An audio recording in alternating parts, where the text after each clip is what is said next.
ಪಾವಗಡ ಯಾನ ಹೊಸಕೋಟೆ ಹೋಬಳಿಯ ದೊಡ್ಡಲಂಬಾಣಿಯ ಸರ್ಕಾರಿ ಕಿರಿಯ ಪ್ರಾಥಮಿಕ ಪಾಠಶಾಲೆಯಲ್ಲಿ 73ನೇ ಗಣರಾಜ್ಯೋತ್ಸವ ದಿನಾಚರಣೆಯನ್ನು ಸರಳವಾಗಿ ಆಚರಿಸಲಾಯಿತು.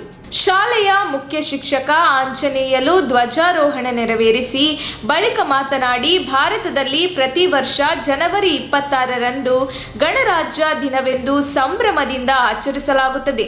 ಸಂವಿಧಾನ ಜಾರಿಗೆ ಬಂದ ಈ ದಿನ ಬಹಳ ವಿಶೇಷವಾಗಿದ್ದು, ಭಾರತ ಸ್ವಾತಂತ್ರ್ಯಕ್ಕೆ ಹೋರಾಡಿದ ಹಲವು ಪ್ರಮುಖ ನಾಯಕರನ್ನು ಮತ್ತು ಸಂವಿಧಾನದ ಜಾರಿಗೆಗೆ ಶ್ರಮಿಸಿದಂತಹ ಪ್ರತಿಯೊಬ್ಬರು ನಮಗೆ ಸ್ಫೂರ್ತಿಯಾಗಿದ್ದಾರೆ. ಈ ದಿನ ಧ್ವಜಾರೋಹಣ ಮಾಡಿದ ನನಗೆ ಹೆಮ್ಮೆ ಇದೆ ಎಂದರು.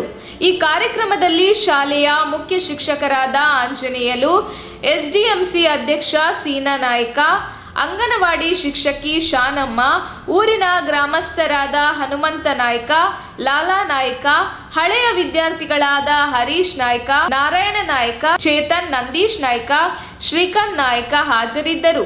ನಮ್ಮ ತುಮಕೂರು ಮಾಧ್ಯಮದ ವಿಶೇಷ ಸುದ್ದಿಗಳನ್ನು ನಿರಂತರವಾಗಿ ಪಡೆದುಕೊಳ್ಳಲು ಚಾನೆಲ್ ಅನ್ನು ಸಬ್ಸ್ಕ್ರೈಬ್ ಮಾಡಿ.